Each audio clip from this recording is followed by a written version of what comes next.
In an era where slavery meant chains and mud, there was a girl who lived a paradoxical life. She was a slave, yet she resided in a luxurious mansion, waking each morning from beautiful dreams. While other children faced the harshness of life early on, she calmly let her fingers glide across piano keys, an indulgence reserved only for the elite.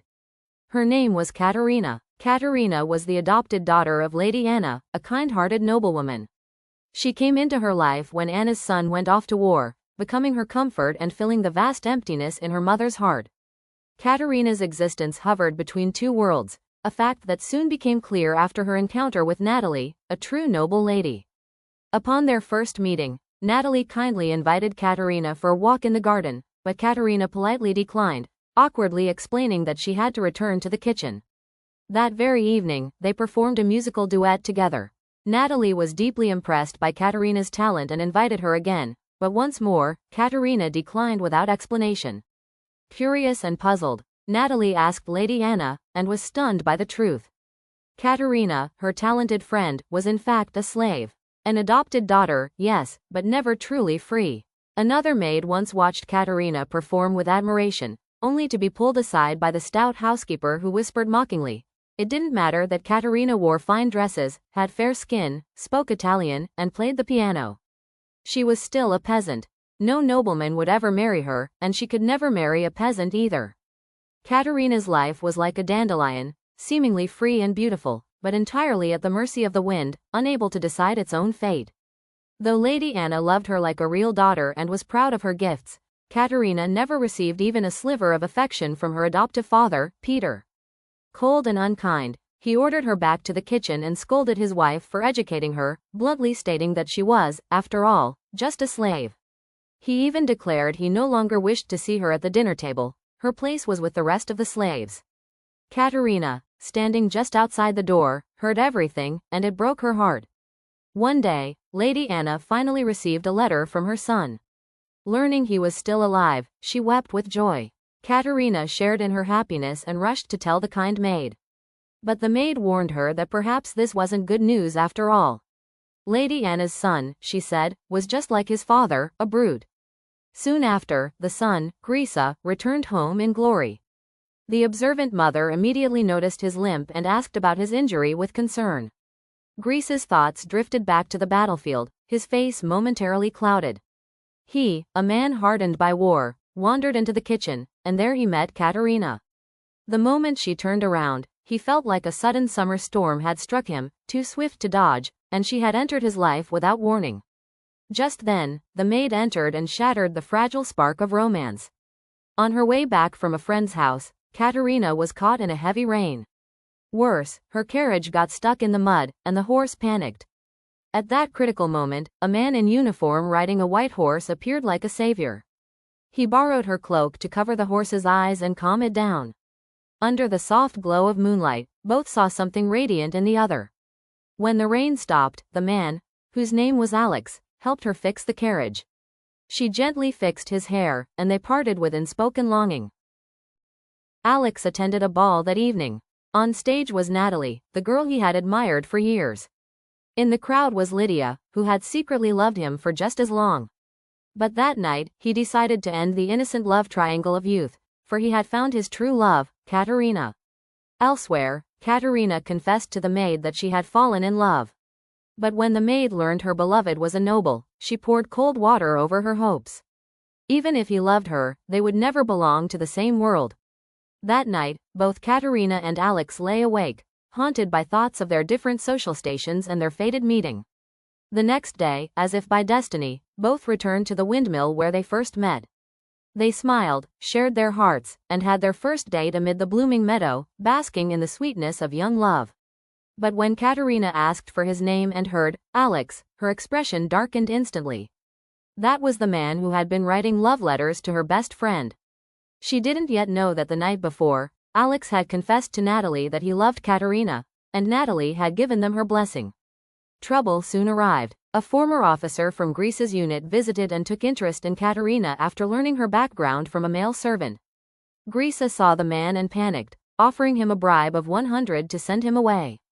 It turned out Grisa was a deserter who had shot himself in the leg to avoid further battle and earn a medal. The officer had seen it all, and now used it to blackmail him. But this time, what he wanted was Katerina. The officer crudely asked if Katerina was still a virgin and even tried to lift her skirt to check. Katerina looked to Grisa for help, but he stood frozen. The officer forced her to bend forward. At last, Grisa could no longer endure it. He growled that Katerina was the adopted daughter most cherished by his mother, not some toy for trade, and kicked the man out, throwing him an expensive pocket watch as payment. After the man left, Grisa looked up to see Katerina had been hiding in the room, silently witnessing everything. She tried to go downstairs, but he stopped her on the staircase, sweet-talking her and saying he would never let anyone take her away. Katerina thanked him for protecting her and made an excuse that the maid was waiting. They had to visit her mother in the countryside. Grisa didn't let go. Katerina quickly escaped. Infuriated, Grisa hatched a plan. He ordered the housekeeper to keep Katerina behind while the maid went alone. Losing her chance to meet Alex, Katerina played the piano alone to soothe her sorrow. That night, Grisa took the family and Natalie to the theater, but slipped away midway and returned home alone. He crept into Katerina's room. Startled, she fled downstairs and hid in the storage room. Grisa followed like a beast, covering her mouth. At that very moment, the maid, sensing something was wrong, rushed back and questioned the servants. Learning that Grisa had returned alone, she knew something was amiss and stormed into the storage room, interrupting the attack and helping Katerina escape. Grisa roared in fury, threatening to skin her alive, but the maid coldly asked if he'd ever been punched by a fist as big as a sandbag. Though she couldn't truly hurt him, she wasn't afraid to fight. Another time, as Katerina accompanied Natalie's singing on the piano, Grisa came close, his fingers brushing her waist and her hand. Natalie, naive and innocent, noticed nothing, still wrapped in her infatuation. Again and again, reality struck Katerina like buckets of cold water. Grisa, seeing her watching from a window, lifted Natalie in his arms and kissed her passionately, deliberately, cruelly. The next day, a carriage filled with fresh flowers arrived in front of Natalie's house, sent by none other than Grisa himself. He also told his parents that he intended to propose to Natalie. His mother was deeply moved, but his father bluntly called him a scoundrel. Grisa's face darkened. His father had long seen through him. He was simply targeting the enormous fortune of that noble family. Elsewhere, Alex continued to visit the windmill where he and Katerina first met, waiting for her each day, only to end another night in disappointment. Upon returning home, he happened to run into Lydia, who had come to visit his mother. Over the years, it was thanks to Lydia's financial support that his family was able to overcome crises, pay off debts, and sustain their business. Although Alex had gently turned her down at the last party, Lydia still hadn't given up. However, his cold and distant attitude made it clear she was not welcome. Understanding this, Lydia left with a heavy heart. Eventually, Alex finally saw Katerina again at the old meeting place. But the moment they met, she was in a rush to leave. She still hadn't told him her name. Confused and suspicious, Alex said he was tired of the endless waiting with no answers. Katerina told him, "Just wait one more day. You'll get the answer you've been longing for." Back home, Katerina confided in the plump maid that she had met Alex again.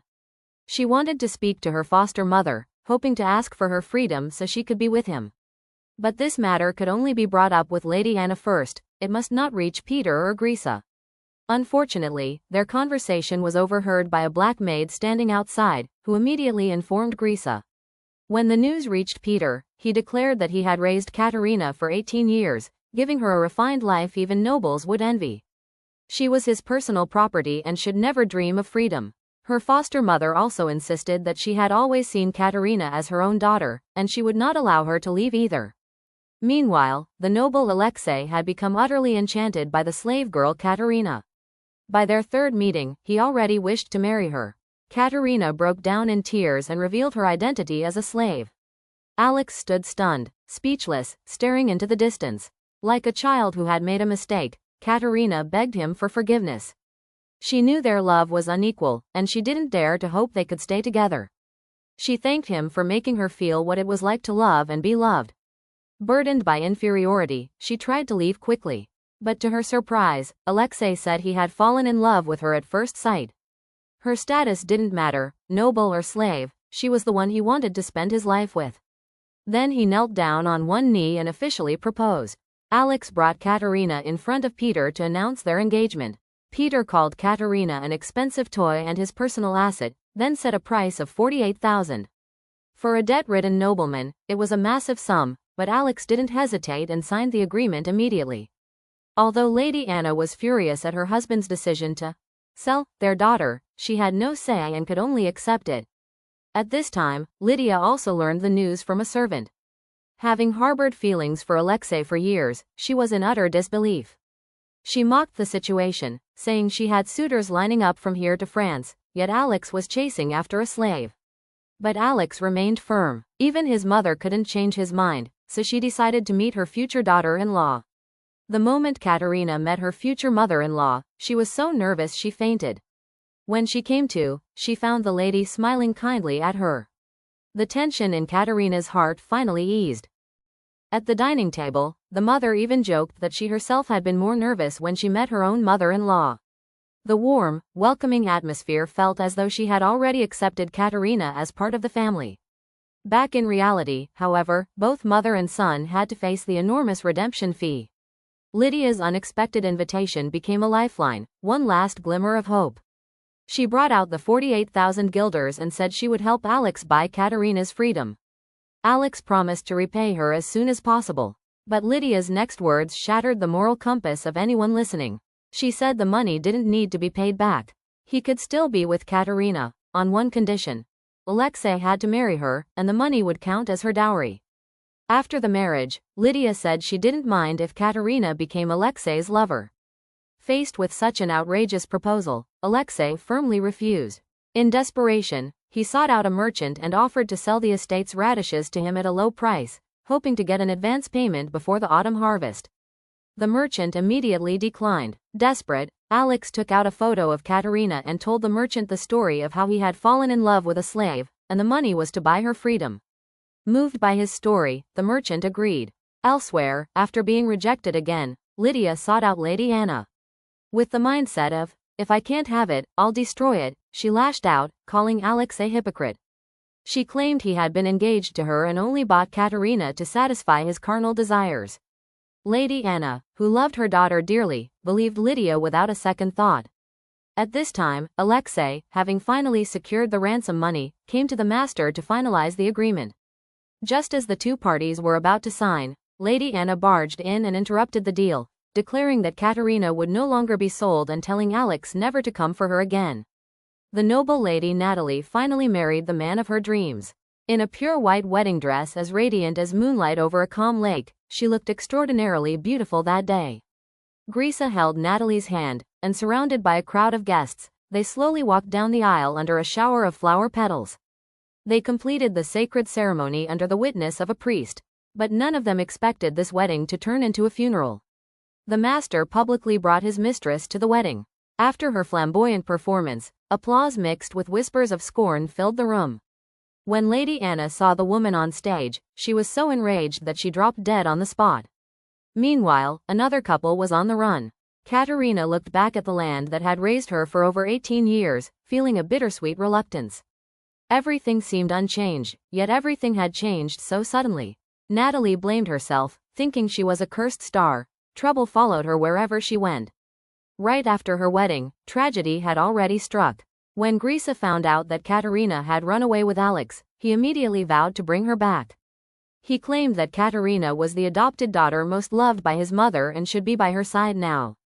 Not even Natalie's pleas could stop him. Grisa stormed into Alex's home, demanding to know from his mother where her son had taken Katerina. But she had no idea. She thought her son was simply away on business. Eventually, Grisa found a letter in the house revealing that the two had fled to KYV. After a long journey, Alex and Katerina arrived in KYV. In a small church, they held a simple wedding ceremony. The two lovers were finally united. But outside the church, the gendarmerie was waiting. Alex was arrested for abducting personal property. On the way back, Grisa told Katerina that her foster mother had died of anger upon learning that she had run away. Hearing of her foster mother's death, Katerina broke down in tears, unable to contain her grief. Back at the estate, Katerina couldn't avoid punishment. But in a moment of hesitation, Grisa ordered the butler to stop. Below the stage, the black maid who had been eavesdropping earlier was now tied to a post, all for a single glance at the crowd, punished without reason. Grisa unleashed all his anger on her. Truly, misfortune had fallen from the sky on those below. The plump maid, heartbroken to learn Katerina was locked in the basement, brought her food. Katerina was overwhelmed with guilt, thinking she had caused her foster mother's death. But the maid told her the truth. Lady Anna's death had nothing to do with her. Seeing Katerina tortured to the point she was unrecognizable, the maid begged the new mistress, Natalie, to release her. Natalie, beautiful and kind-hearted, didn't hesitate. She used her authority as the lady of the house to command the servants to release Katerina. Unfortunately, just then, Grisa returned and put a stop to everything. The nobleman Alex remained in prison, arrested for abducting a slave girl. But on the day he entered prison, he discovered that his cellmate was Grisa's familiar bastard comrade. He immediately recognized the Grisa family crest on his watch. After a while of talking, he discovered that Alexei and Grisa had a deep rivalry. That day, the bastard comrade came to blackmail Grisa again. He asked Grisa to find a way to get him out of prison, but Grisa gave him a few $100s and told him to go somewhere cool. The enraged comrade told Alexei all of Grisa's bad stories. Grisa was a deserter on the battlefield. Afraid of death, he shot himself in the foot in order to get a Medal of Honor. Natalie's younger brother, the curly-haired boy, brought Alexei good news. Under Alexei's mother's pleading, the boss finally stopped pursuing the past and could release him from prison. But the fact that he kidnapped his maid was true, and he had to publicly apologize to the boss. Alex pretended to agree. In fact, he wanted to publicly expose Grisa's ugly face. As soon as he got out of prison, Alex went to Grisa's house, in front of everyone, exposing the true face of this fighting hero. Grisa forced a smile to hide his guilt. Although Grisa tried to explain, there was no smoke without fire, the expression on everyone's face was clearly a bit suspicious. In order to protect his and his family's honor, he secretly wrote a letter to Alex that night, making an appointment to meet at the old windmill. He hoped that Alexei could admit that his accusation today was slander and then publicly apologize. In return, he could release Katerina so that the two could run away. But Alex valued honor more than love. He was stubborn, resolutely refused, and turned to leave. Grisa could no longer keep calm. This stubborn person was clearly forcing himself to death. Grisa threatened Alexei. If he did not agree, he would continue to abuse Katerina. Alex got angry, rushed straight at Grisa, forced him to publicly admit his guilt. The two quickly rushed into a fight. Alex tightened his grip on Grisa's neck. Grisa pretended to agree. As soon as Alexei was off guard, Grisa pulled out the gun he had prepared. Everything is up to fate, not even half a point. Alex's mother walked heavily down the stairs, tears no longer holding back. Say goodbye. She went to her son's body to say her final farewell. The curly-haired boy told her that Alex had committed suicide. The mother did not believe that her son would do such a thing. The curly-haired boy did not believe it either. The two of them had played together since childhood. He understood Alex too well. A will was such an important matter. He would not have used a pencil to write it. But now the gendarmerie could not find any other evidence to prove that he was killed, so it was okay. Elsewhere, Katerina had been locked in the cellar for 10 days, completely unaware of what was happening outside. Her mind was getting more and more unstable. In her dreams she often saw Alexei covered in blood coming to find her. The fat ant had no choice but to take her out of the cellar first. At this time, the news of Alex's suicide had spread, worried that Katerina would have mental problems again. Everyone discussed not telling her about this for the time being. The black maid, who was still resentful for having to take the blame for her last time, sneaked into Katerina's room. She told Katerina about this. Katerina went crazy, rushing out to hug the fat thing. Whether she accepted it or not, this was an unchangeable truth. Alex was the most beautiful scene she had ever seen when she fell into the abyss, but she could not change her fate of falling. Natalie wore a black dress, her face solemn as she walked into Lydia's room. When the news reached Lydia, she tried to suppress the chaos in her heart. Her thoughts took her back to the night 10 years ago. That person as radiant as a rainbow had suddenly entered her world like that. Having had a one-sided love for 10 years, she had never thought of giving up, but this time she could only give up. The words of comfort at this moment seemed so bland and powerless. Her emotions exploded at this moment. She went crazy, swinging scissors at the servant. Until the servant was covered in injuries, she shouted for everyone to get lost. The mother went to find the priest with a very heavy heart, but the priest did not want to perform the last rites for the suicide. The funeral procession also had only a few people. Seeing Alex's mother crying in front of the grave, Katerina ran from afar, knelt in front of the mother and begged for forgiveness. The mother said that her son's death had nothing to do with her. Katerina stayed in front of Alex's grave for a long time and refused to leave. Lydia turned back and gave her a meaningful smile. At her son's wedding, the mother was angered to death by this mistress, but the father turned around and married that slut into the family. What was even more outrageous, this old man even planned to auction off his adopted daughter. Grisa was so angry that she couldn't help but scold her father for being shameless, saying that her mother had just passed away and he was already planning to marry her killer. Her father told him to pay attention to his words, that she was now her son's new mother. On this side, Grisa was so angry that she jumped up. On the other side, the old man was happily flattering his lover. Grisa and Natalie planned to find a notary tomorrow to read their mother's will. The house was their mother's dowry. All the assets belonged to their mother's family. Riza was the sole heir. They wanted to let this old man leave empty-handed. But after the notary finished reading, D-Truck discovered that his mother had only left this house to her son. The triangle was left to Katerina, and the rest was donated to Projects of Hope. At this time, Katerina was at her fat aunt's old mother's house, meeting the father she had never met. Finally, the secret about her identity was revealed. It turned out that the boss had bad intentions towards her mother, and was beaten up by her father. As a result, her father was exiled to Siberia to serve an 18-year sentence. Her mother also lost a lot of blood due to difficult childbirth and died. Her adoptive mother saw that she was pitiful, so she adopted her and raised her as her own daughter. Grisa accidentally read in the newspaper that her father was planning to sell Katerina. He questioned his father, saying that Katerina was also part of his mother's inheritance and could not be sold.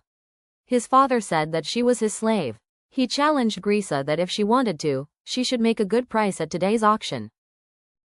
However, Grisa, who was arguing with her father, now had cleaner pockets than her face. Desperate, he took the risk and directly mortgaged the house for $30,000 a year.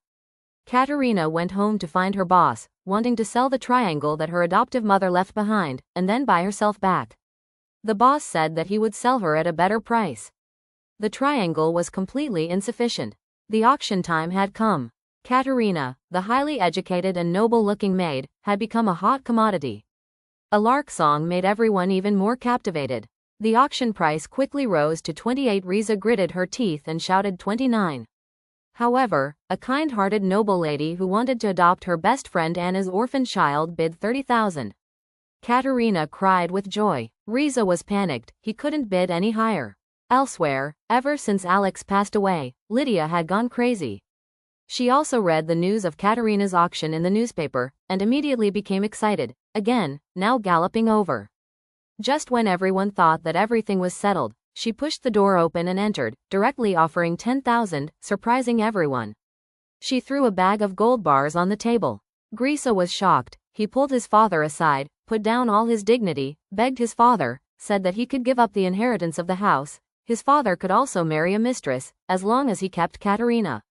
But his father looked pleased, and directly announced the successful transaction. Katerina was sold to Lydia like that.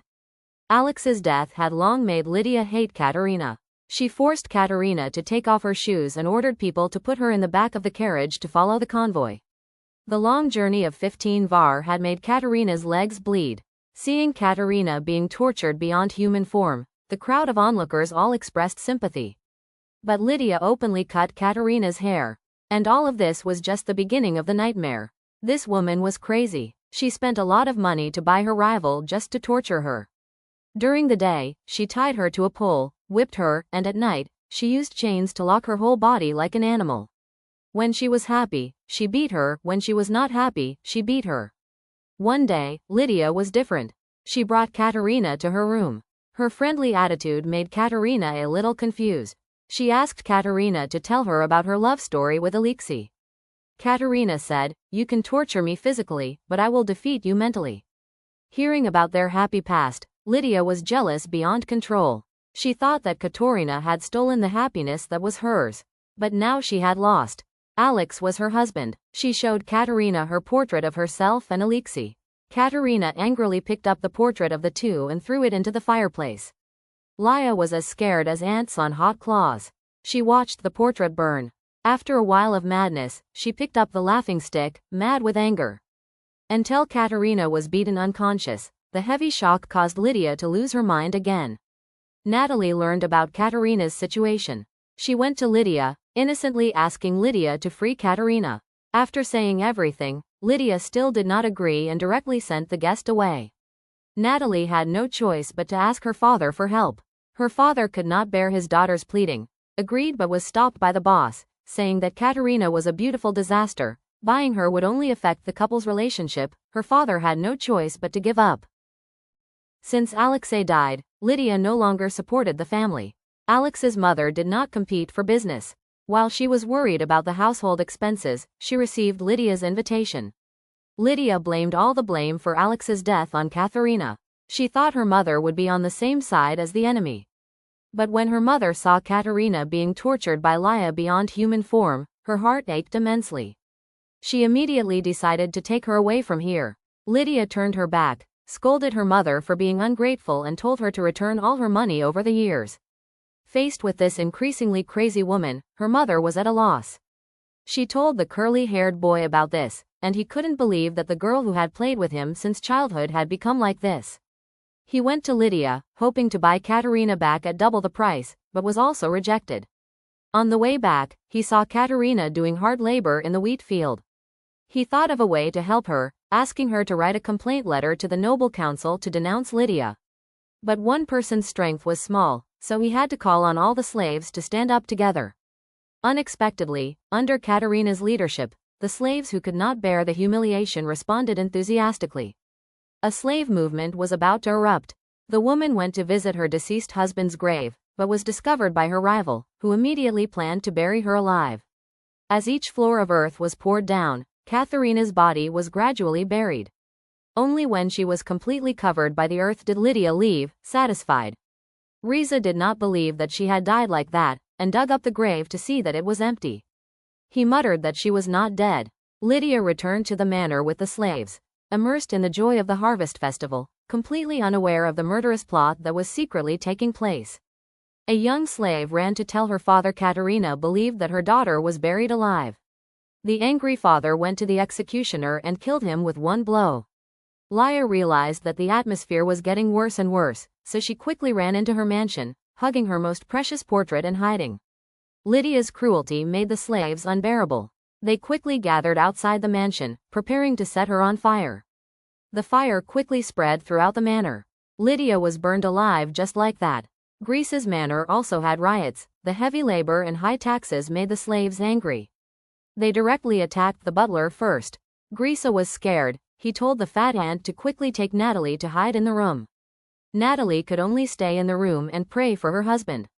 The fat ant was worried about Natalie's safety and blocked the door tightly. Grisa's clever tongue blamed the butler for everything, saying that the butler had arbitrarily increased the taxes.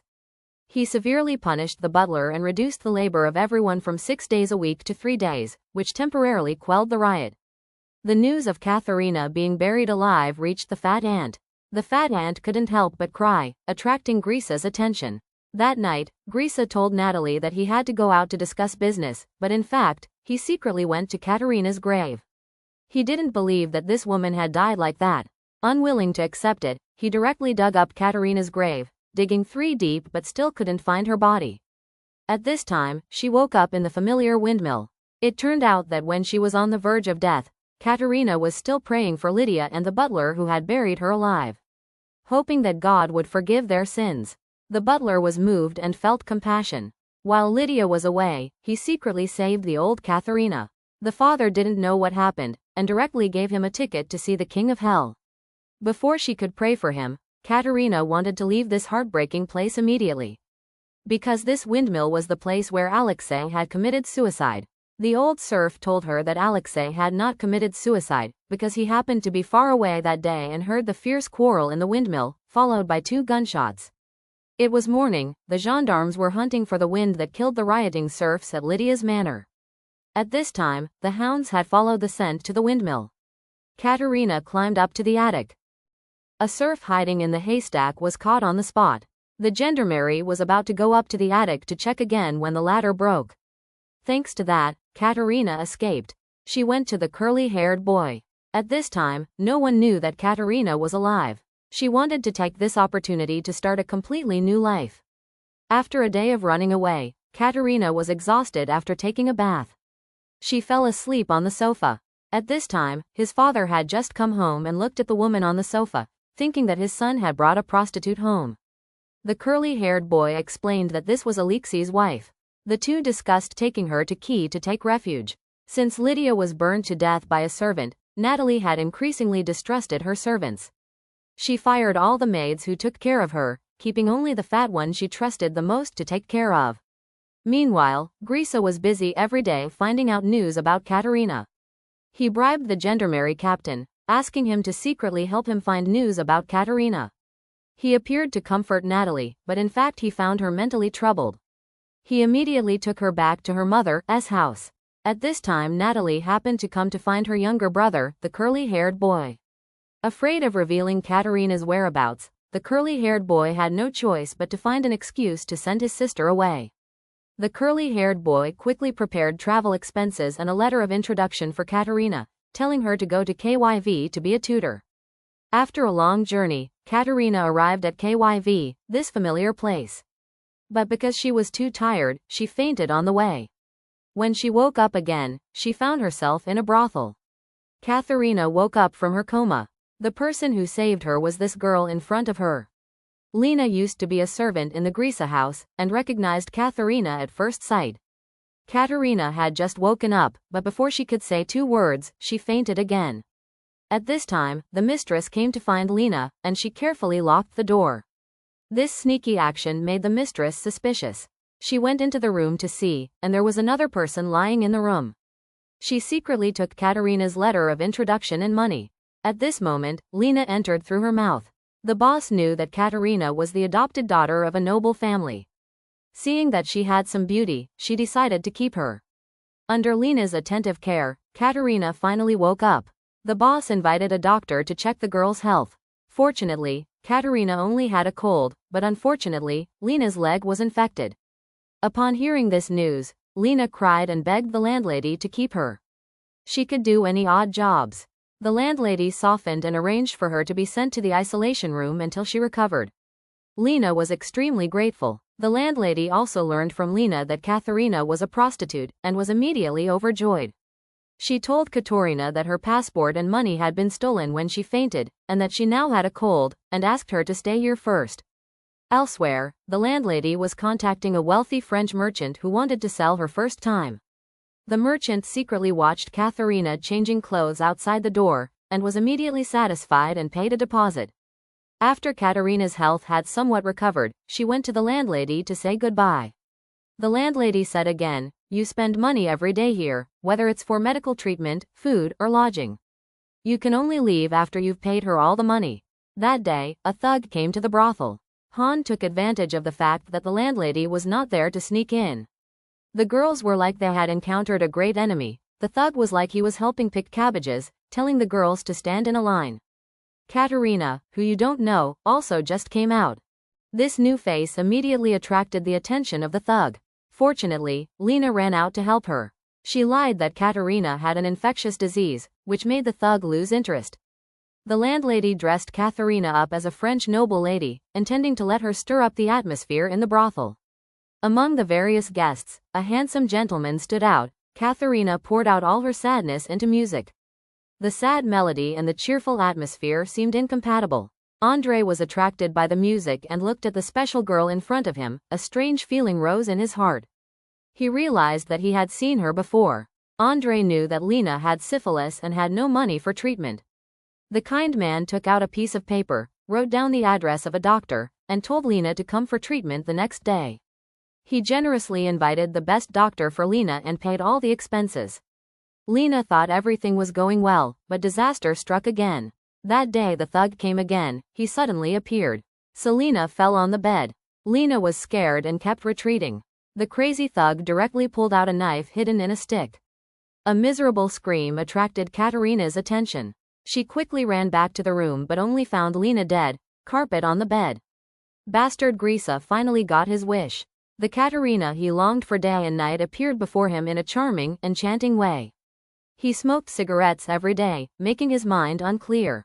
On the dining table, a delicious piece of steak, he saw it as a worm, a person who was often hallucinated.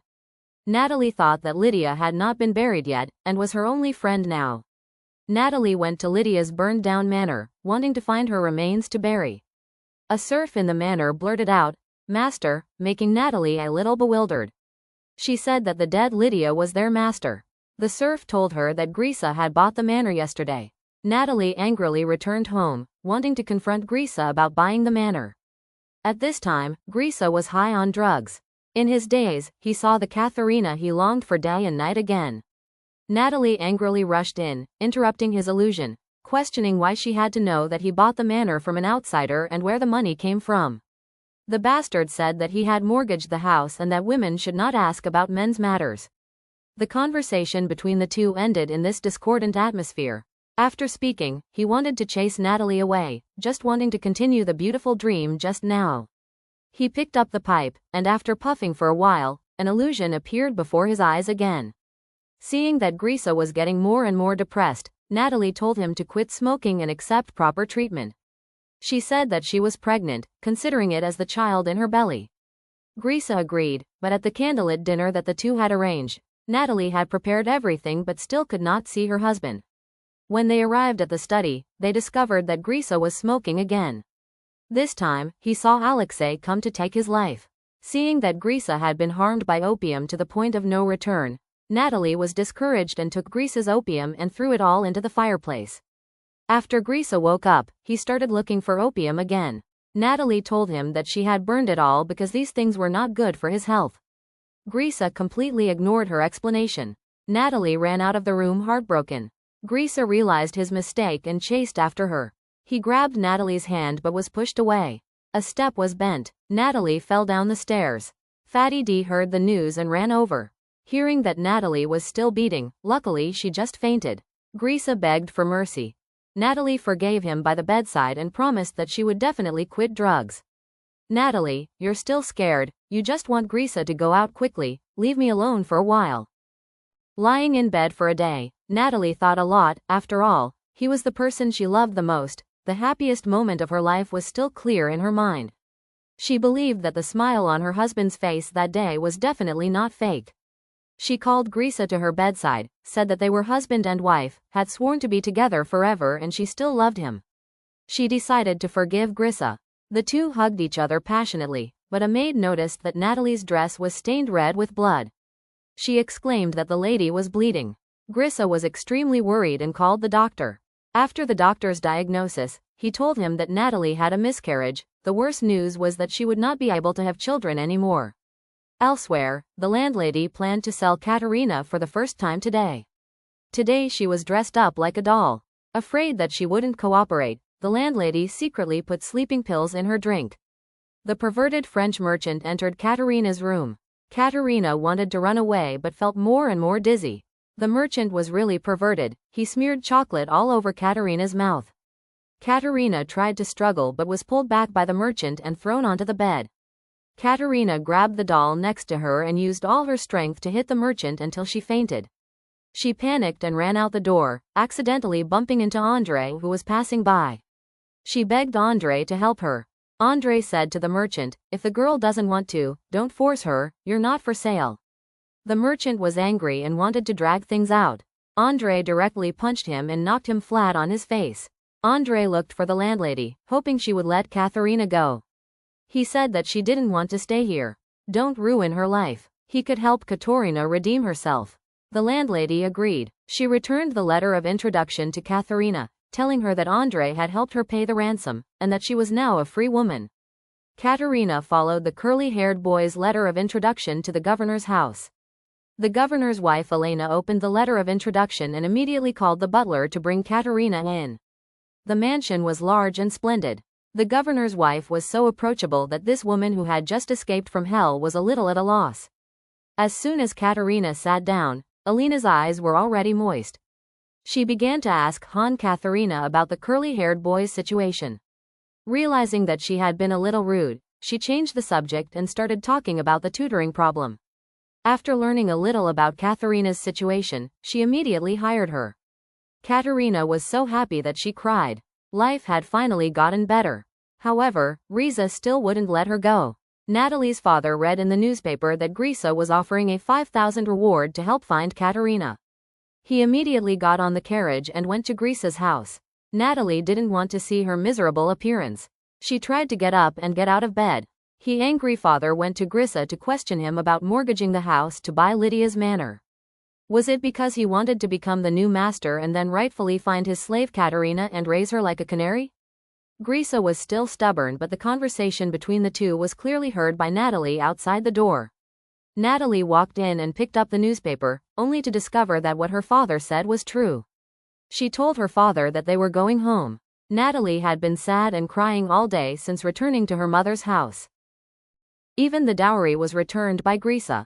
Her father was heartbroken to see his daughter like this. He wanted to take his daughter to Italy to distract himself, but Natalie was discouraged and no longer interested in anything. She suggested to her father that she wanted to enter the monastery to become a nun, to find peace of mind. Her father sternly refused, but Natalie was determined and went to the monastery the next day. After going through so many storms, looking at the church in front of her, she finally smiled, which she had not seen for a long time. At this time, Grisa was busy looking for Katarina.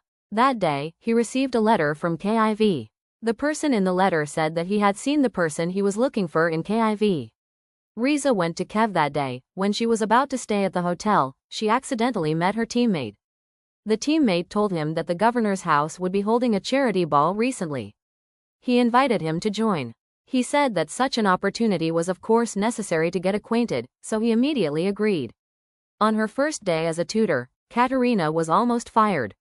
The governor did not trust this woman of unknown origin at all. Katarina hesitated and did not dare to reveal her identity. Fortunately, the governor's wife begged her to stay. Katarina did not want to deceive the kind lady anymore. She confessed to the lady that she was a runaway slave. The lady said that she could stay here with peace of mind. No one would know this secret, and was even jealous that her life was freer than hers. Katarina could not understand, but sometimes social traditions and laws were more terrifying than the chains of serfdom. It made people lose the ability to love. At this moment, Katarina discovered a familiar figure. The appearance of the curly-haired boy made the lady's eyes light up. The atmosphere was filled with romance. It turned out that the two of them used to be lovers. Katarina had no idea. Andrei also came to the governor's family party. He and the governor's family were acquaintances. Katarina brought the young master out to perform. She recognized Andrei immediately. Andrei looked at the woman. The woman before his eyes. He really didn't expect to see her here after parting ways at the Turkish house. He found Katarina and asked her what she was doing here. Katarina said she was a tutor here. But Andrei told her to leave immediately. Katarina didn't understand why. It turned out that Andrei was the young master's godfather. He wouldn't allow a girl to be near his child. Katarina really wanted to explain, but Andrei was adamant that if she didn't leave immediately, he would report her identity to the governor. Katarina said, "You don't know anything about my past, what makes you judge me?" Andrei wanted to take out money to compensate for Katarina's departure. Katarina was angry and asked if he really considered her a prostitute. Why didn't he go ask the landlady how she got to the brothel? Andrei went to find the landlady, who told him that she had picked up Katarina on the street. She didn't volunteer. Only then did Andrei realize that he had misunderstood Katarina. The landlady also told him that she had heard from Lena that she had a fiancé named Alexei. Hearing this name, Andrei remembered that it was the man who wanted to advance the money to ransom Katarina. Katarina, in order to save her last bit of face, went to the governor to ask for a leave of absence. The governor thought that Katarina was being bullied. Katarina was about to explain when Andrei came back. Katarina thought he had come to denounce her, and was scared and wanted to run away quickly. Unexpectedly, Andrei came to beg her to stay. He told the governor that he had offended Katarina, hoping to receive her forgiveness. The misunderstanding was finally resolved. Andrei asked Katarina about Alexei's situation. Katarina said with her eyes wide open, "You're dead." Andrea felt sorry for her situation, saying that he could understand her pain. Katharina found him very funny. She questioned him how a well-off noble could understand the pain of lowly serfs. Had he ever been whipped? Had he ever been bought and sold like cattle? How much do you know about slaves that you can sympathize? Katharina was moved. Andrei did not refute. Katharina learned from Elena that Andrei was once a slave like her and had suffered all kinds of hardships in life. But he never gave up. Through his own efforts, he changed his fate. But when he returned to his hometown in glory, he discovered that his parents and sister had both passed away. It was around this time of slavery made him understand more about helping the poor. After hearing these words, Katharina realized that she had completely misunderstood Andrei. She took the opportunity of the charity ball to sincerely apologize to Andrei. Andrei also generously accepted. After a song ended, a noblewoman named Olga suddenly appeared. She was Andrei's business partner and also a feminist. She took the initiative to ask Andrei to dance. This bold action caused gossip at the ball, but Andrei admired her straightforward personality. He said that he was very jealous of her future husband. Olga replied that he should not be jealous of anyone because he was the one she had chosen. The governor asked Katharina to help find the lady. Katharina just went downstairs and saw Grisa. The bastard did not expect to see Katharina here. He was about to chase after her when his old leg arose again. Katharina was scared and quickly ran back to her room. She hurriedly packed her things, wanting to escape. The curly-haired boy looked for her and thought of a way to help her. He asked Andrei to take Katharina to his house for a few days. Andrei was known to be a kind person, so he happily agreed. That night, Andrei was alone with his phenakistoscope. Katharina happened to run over to talk to him, and Andrei excitedly invited her to watch cartoons. Under the dim yellow light, the two of them looked at the exquisite paintings on the wall, extremely happy. Their eyes involuntarily looked at each other. Katharina discovered that Andrei was on fire. The two of them frantically started to put out the fire, and finally managed to put it out. Andrei slowly approached Katharina. A strange feeling rose in her heart. They kissed again. Katharina panicked and pushed him away, crying and running away. Andrei apologized for his rude behavior. Grisa woke up and asked Elena if she had seen a girl in a light blue dress with a petite figure. Elena knew from Katharina that the person in front of her was the one who was looking for her. So she lied that the person he was looking for was not here. The bastard sadly left. The curly-haired boy always suspected that Grisa had killed Alexei because Alexei knew about his bad deeds on the battlefield. He came to KIV for 2 months to investigate this matter. He went to Grisa's bastard comrade. He learned from him that everything Alex said was true.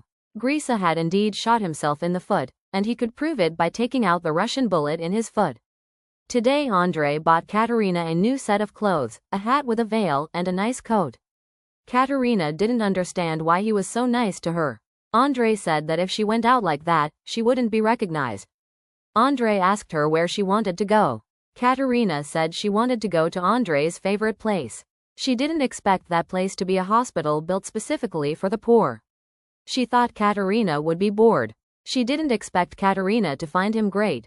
She also hopes to help more people like him. Andrei took her to meet the little mechanic who was building the hospital.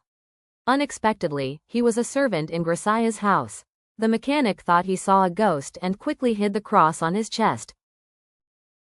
Andrei immediately warned him, absolutely not to reveal the news that Catherine was alive. The kind mechanic agreed with him, smiling happily as he walked over and hugged Catherine, asking her why she was in KIV.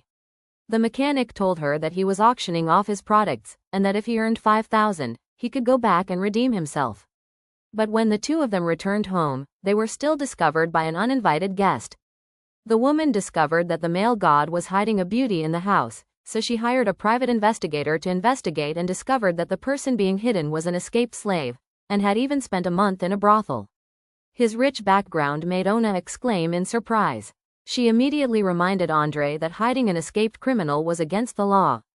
But Andrei said that he had also been a slave. That did not affect his continued relationship with her. Ona was shocked, so she decided to forcefully confront him. That night, she went to Andrei's room and confronted him directly. Andrei returned to the room, saw the nakedness before his eyes, and was scared. He quickly found a leg to wrap her up. Andrei told him to leave quickly while no one was watching, and pretend she had never been there. But the noise downstairs signaled that this was not a normal night. The angry father ran to ask someone to question him about where he had hidden his daughter. Ona came out and said that she loved Andrei too much, and that it was all her own will. The angry father said that she did not come home at night, was shameless, and not only dishonored herself, but also dishonored the family's reputation. After a long mental struggle, Andrei made a difficult decision. He said that no one's honor would be damaged, he would marry her. These words were heard clearly by Katerina behind the door. Just now, the two lovers finally opened their hearts, promising to be together forever. Unexpectedly, love came as fast as a whirlwind. Katerina curled up in the room, frantically pouring out all her resentment. Her heart shattered along with the vase in complete despair. She went to Andrei after a simple farewell. She decided to go to Juri to study medicine alone. On the engagement night, the bustling party could not hide the disappointment on Andrei's face. He called Olga aside, saying that he did not love her, married her only to protect her honor, and did not hope for anything else. Olga promised that in the future she would definitely be a good wife, hoping that he could try to accept her. But in Andrei's heart, there was only Katerina. She was preparing to go to Zurich. The carriage to pick her up was already waiting on the side of the road. As Andrei had just sent Katerina home, a coachman entered, only to discover that the person just now was a fake coachman who had kidnapped Katerina. The news reached Andrei, and he immediately said that he had urgent business and had to leave immediately. He told Mr. Ga to make up a reason to deceive the guests. During the engagement party, he directly abandoned the bride-to-be and ran away. Andrei emotionally searched for the little mechanic, thinking that he had broken his promise and revealed Katerina's information. The little mechanic was innocent, his face full of grievance. It turned out that Detective C, while helping Olga investigate the woman next to the male god, had accidentally discovered that Katerina was the person that Grisa had offered a reward of 50,000 to help find. At this time, Katerina was on her way to Grisa's manor. Grisa had just returned home from Kiev, and his leg pain was getting worse. His friends gave him a shaman, saying that he could help him cure his leg pain. Shaman, you are good at observing facial expressions, saying a few words, and fooling that bastard into being dazed, so you keep him.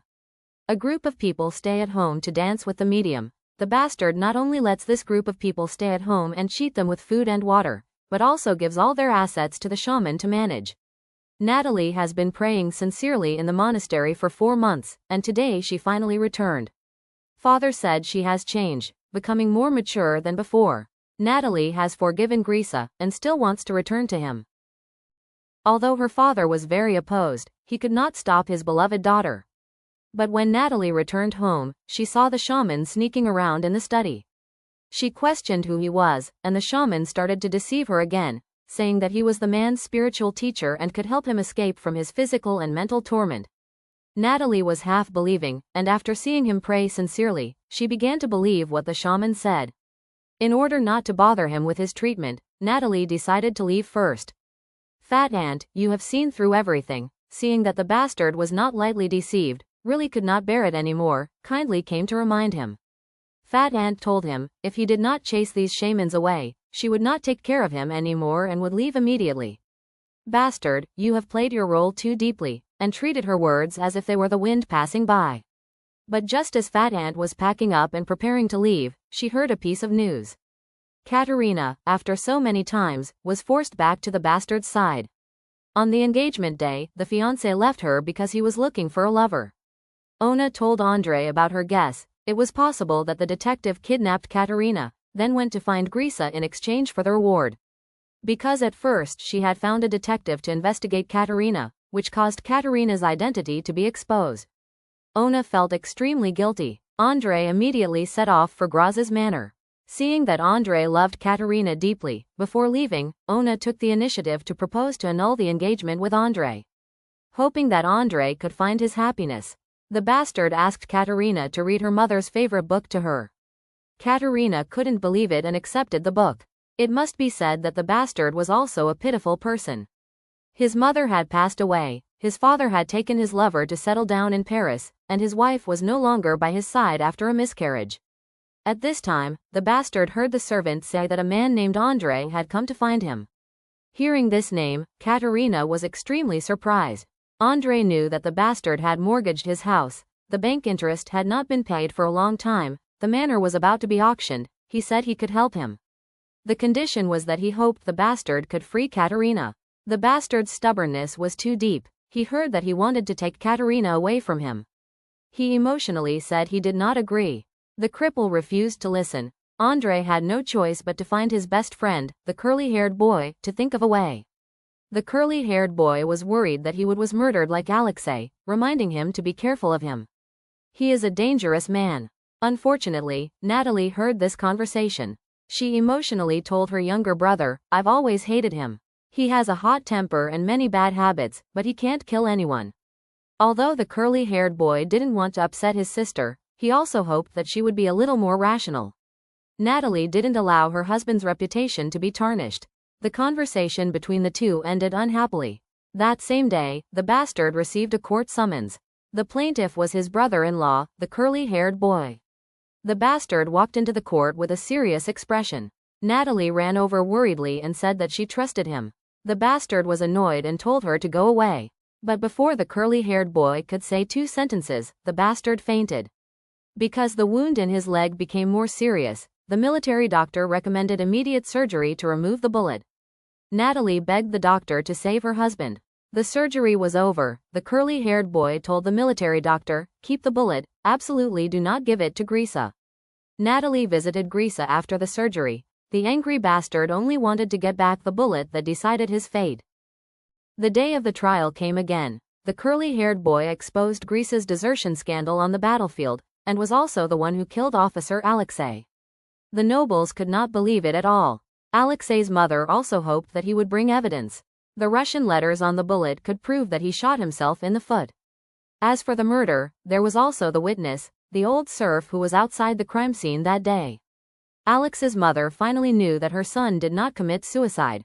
She shouted that the murderer should burn in hell. The evidence was solid. The bastard did not refute it. Until now, Natalie still could not believe it. Riza returned home in a daze, took one last look at Katerina's portrait, and decided to end this world. Ending his short life, he knelt before his mother's portrait, pulling the trigger in despair. Natalie entered the convent again, determined to spend the rest of her life in penance. When asked her name, she replied Grisa. From then on, there was no more Natalie in the world, only a repentant Grisa. The Grisa manor was finally auctioned off because it could not repay the bank loan. The worried and fearful serfs gathered in the hall to prepare to welcome their new master. In that era, their value was not even equal to that of cattle, only their fate was constantly being bought and sold. While everyone was waiting anxiously and fearfully, Andrei walked through the door. He announced that he had bought the manor, but he did not buy or sell people. He said that nothing was more precious than freedom. He announced that everyone would have their own land. Everyone would become free people. Everyone cheered and rejoiced. This time their fate could finally be in their own hands. After half a year, Katerina had her second wedding. The two of them slowly walked out of the church with the blessings of many guests. The story ended here. Thank you for watching the whole video. See you in the next stories. Please like and give me a sub for my further videos. Have a nice sleep and see you again.